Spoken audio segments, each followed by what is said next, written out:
नमस्कार मित्रों, इस वीडियो से मैं बृहदारण्यक उपनिषद का पाठ आरंभ कर रहा हूँ। और ये जो उपनिषद है ये बहुत ही विशाल उपनिषद है।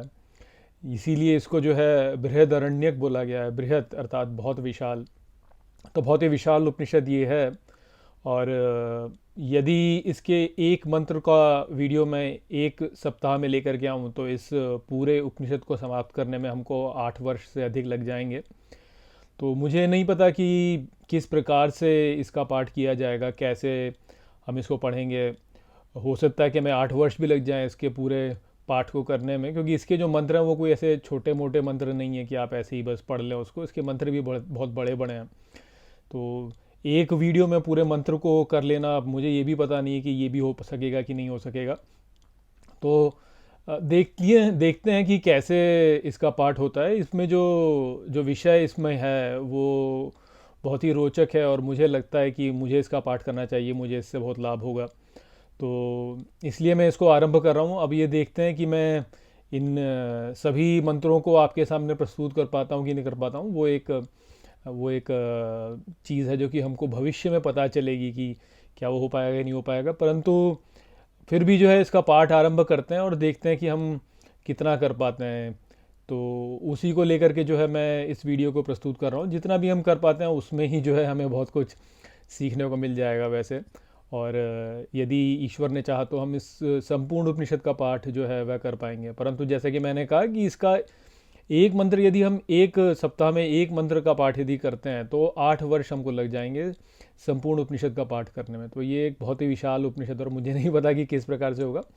परंतु फिर भी चलिए इस प्रयास को आरंभ करते हैं और देखते हैं कि कैसे और कितनी हम प्रगति इसमें कर पाते हैं। तो वही लेकर के चलिए इस वीडियो को मैं प्रस्तुत करता हूँ और हम पाठ को आरंभ करते हैं। तो शांति मंत्र से आरंभ करते हैं इसका पाठ। तो इस उपनिषद का जो शांति मंत्र है वह है, जो पूर्ण मंत्र है वो है। तो हम उसके उच्चारण से आरंभ करेंगे। ओम पूर्णमदः पूर्णमिदं पूर्णात् पूर्णमुदच्यते पूर्णस्य पूर्णमादाय पूर्णमेवावशिष्यते। ओम शांति शांति शांति। तो आज की वीडियो में हम इसका जो पहला मंत्र है बृहदारण्यक उपनिषद का उसका पाठ करेंगे। तो इसका जो मंत्र है बहुत विशाल है, तो एक एक करके जो है हम इसका पाठ करेंगे। तो जो पहला मंत्र है वो आरंभ कुछ इस प्रकार से होता है। उषा व अश्वस्य मेध्यस्य शिरः, अर्थात उषा ही अश्वमेध्य का सिर है। सूर्यश्चक्षुः, अर्थात सूर्य नेत्र है। वातः प्राणः, अर्थात वायु प्राण है। व्यात्तम अग्निर्वैश्वानरः, अर्थात खुला हुआ मुंह अग्नि वैश्वानर है। तो चलिए पहले इतने से ही भाग को यहाँ पे समझते हैं कि क्या बताया गया है। तो यहाँ पे बोला गया है कि उषा ही अश्वमेध्य का सिर है।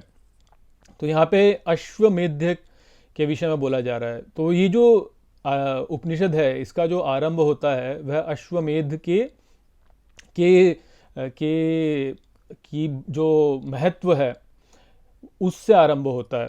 तो यहाँ पर बोला जा रहा है कि अश्वमेध क्या है, कैसे है, और उसके बारे में बताया जा रहा है। तो बोला जा रहा है कि उषा अर्थात जो भोर है, सुबह का जो प्रकाश होता है जिसको उषा कहा जाता है, तो वो अश्वमेध का सिर है। तो अब अश्वमेध जो है उसको लेकर के जो एक प्रचलित धारणा है यहाँ पर वो ये है कि कोई तो एक घोड़ा होता था जिसको कि जो है चक्रवर्ती सम्राट जो होता था वो अपने घोड़े को जो है भेज देता था, और जितनी भी भूमि जो है वह घोड़ा वो अपने दौड़ने से जो है उनको माप लेता था, उतनी भूमि उस सम्राट की हो जाती थी, चक्रवर्ती सम्राट की हो जाती थी। तो ये बोला जाता था कि ये अश्वमेध का यज्ञ है। परंतु ये बात जो है वो यहाँ पर जिस प्रकार से बताया जा रहा है तो ठीक उस प्रकार से समझ में आती नहीं है कि कौन सा घोड़ा, कौन सा चक्रवर्ती सम्राट कहाँ जा रहा है, सम्राट का घोड़ा। और उस घोड़े का जो है अंत में अश्वमेध यज्ञ में ये बोला जाता था कि उस घोड़े की आहुति दे दी जाती थी, उसकी बलि दे दी जाती थी, और इस प्रकार से यज्ञ जो होता था वो संपूर्ण होता था। तो यहाँ पर जो बलि है वो तो हमें समझ में आती, क्योंकि यहाँ पे बोला गया अश्वमेध्य। तो अश्व जो है वह तो होता है घोड़ा, और मेद्य जो होता है वो होता है जिसकी बलि दी जानी चाहिए।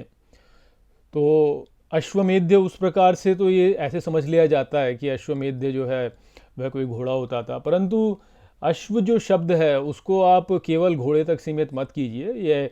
ये जो सोचना है कि अश्व जो है वह केवल घोड़ा है, ये बात ठीक से नहीं जचती है। ठीक है, एक देखिए ग्रंथों में क्या होता है कि ग्रंथों में एक ही शब्द के कई अर्थ होते हैं वास्तव में। तो जो मूढ़ व्यक्ति होता है वो उस शब्द का जो जो भौतिक अर्थ होता है उसमें ही फंस जाता है और उसके और गहरे अर्थ को नहीं समझता है कि वहाँ पे वास्तव में गहराई में आपको क्या बताया जा रहा है। तो ये जो है ना भगवान का एक, जब भगवान कोई भी श्रुति भेजते हैं तो वो हमेशा जो है उस श्रुति में जो है कुछ ना कुछ इस प्रकार के डाल देते हैं कि व्यक्ति को सीधे सीधे ना समझ में आए, परोक्ष रूप से जो है बातें बताई जाती हैं। तो जो मूड होता है वह केवल सांसारिकता में फंस करके जो है केवल उसके भौतिक रूप को ही समझता है, और वो जिसे कहते हैं लिटरल ट्रांसलेशन, तो लिटरल ट्रांसलेशन में फंस जाता है वो कि जो बात बोली गई है उसको लिटरली ले लेता है वो। जैसे कहते हैं ना कि लिटरली क्यों ले रहे हो भाई बात को, मैं तो जो है तुमको फिगरेटिवली बोल रहा हूँ। फिगरेटिवली बोला यानी जो परोक्ष रूप से बोला जाए, परोक्ष बात को नहीं समझता है व्यक्ति, केवल उसको लिटरली समझ जाता है कि जो बोला गया बस वही है। तो इस चक्कर में जो है बहुत सारी समस्याएं उत्पन्न होती हैं। आप जितने भी धार्मिक ग्रंथों को देखेंगे, सभी धार्मिक ग्रंथ जो हैं वो लिटरली लेने वाले नहीं हैं, वो फिगरेटिवली लेने वाले ग्रंथ हैं। आप कुरान को ले लीजिए, आप बाइबल को ले लीजिए, आप किसी भी ग्रंथ को ले लीजिए, ये सारे ग्रंथ भी जो हैं ये वास्तव में जहाँ से आ रहे हैं वो जो सभ्यता है, ये जो ग्रंथ है बृहदारण्यक उपनिषद वो उधर से है। तो अग्नि जैसे बोला जाता है कि आप बाइबल में देखेंगे या कुरान में देखेंगे कि अल्लाह बोलता है कि मैं तुमको नरक की आग में झोंक दूंगा, तो वो आग क्या है, आग क्या है ये बात नहीं समझते हैं लोग। तो ये जो उपनिषद है यहाँ पर आपको वो सब चीज़ें सीखने को मिलेंगी कि भाई अग्नि क्या है वास्तव में। अग्नि केवल आग नहीं है, आपने आग जलाई और आपने बोला ये अग्नि है, तो वो केवल उतना नहीं है, उससे कहीं गहरा है अग्नि का अर्थ। वो हमको समझाएगा ये उपनिषद। जो लिटरल लेने वाला होता है वह हमेशा जो है एक दूसरे के साथ में लफड़े में फंसेगा, वो झगड़ा करेगा कि मेरा ग्रंथ तो ऐसे कहता है, तेरा ग्रंथ ऐसे कहता है, तो तेरा ग्रंथ गलत है, मेरा ग्रंथ ठीक है। परंतु वो ग्रंथ जो है वो जहाँ से आ रहा है, जिस स्रोत से आ रहा है, उस स्रोत में उसका क्या अर्थ है वो लोग नहीं समझते हैं। क्योंकि वो लोग वो नहीं समझते हैं, इस कारण से एक दूसरे के साथ में परस्पर उनका जो होता है विरोध होने लगता है कि ऐसा तो नहीं है, ऐसे हमारे ग्रंथ में तो ऐसे का है, तुम्हारे ग्रंथ में ऐसे का है, तुम्हारा ग्रंथ गलत है, हमारा ग्रंथ ठीक है, हम तो इसको मानने वाले हैं। मैं तो इस भगवान को मानता हूँ, इस भगवान का ग्रंथ ऐसा है तो मैं इसमें करता हूँ, मैं उसको नहीं मानूंगा। तो सनातन धर्म में भी आप ऐसे ही जो है विवाद एक दूसरे में होते हैं कि कुछ अद्वैत को मानते हैं, कुछ द्वैत अद्वैत को मानते हैं, कुछ द्वैत को मानते हैं, कुछ विशिष्ट अद्वैत को मानते हैं। तो अलग अलग विचारों को मानने वाले लोग होते हैं, परंतु जो भी ये सारे बातें हैं ये जहाँ से आ रही हैं वहाँ पे आप देखेंगे एकत्व हो जाएगा, सब चीज़ों का एकत्व हो जाएगा। और यही बात जो है अन्य जो वो जो बाहरी जो सब जो ग्रंथ हैं उन पे भी लागू होती है कि बाइबल में जब जो कहा गया है और जो कुरान में जो कहा गया है या जो जो यहूदियों के ग्रंथ हैं उनमें जो कहा गया है या अन्य किसी के भी जो भी ग्रंथ हैं, बौद्धों के ग्रंथ हो गए या ताओवादियों के ग्रंथ हो गए, कन्फ्यूशियन वालों के ग्रंथ हो गए, शिंटो वालों के ग्रंथ हो गए, या जो प्राचीन समय में जो जो यूनान में जो भी ग्रंथ हुआ करते थे उनकी जो विचारधाराएं थी, जो मिस्र की विचारधाराएं थी, ये बेबीलोन की जो विचारधाराएं थी, उन सबको यदि आप देखेंगे तो अंत में आप एक ही बात पे पहुंचेंगे, एक ही निष्कर्ष पर पहुंचेंगे यदि आप उनको गहराई से समझते हैं। आपको क्या लगता है कुरान और बाइबल जो है अपने आप ऐसी बस उत्पन्न हो गए? नहीं, इनके पीछे भी जो है आधार हैं। इनके पीछे जो है जो बेबीलोन की सभ्यता थी उसकी जो कथाएं हैं, जैसे कयामत कयामत करते हैं, कयामत कयामत कयामत की बात करते हैं। आप यदि पीछे जाएं और आप जो सुमेरियन सभ्यता है वहाँ पे देखें तो वहाँ पे भी तियामत करके एक शब्द है कि एक जो देवी है वहाँ पे तियामत करके एक देवी है उनकी। या जैसे हमारे में अपसू आएगा, यहाँ पे अपसू शब्द जो है आपको बृहदारण्यक उपनिषद में दिखेगा।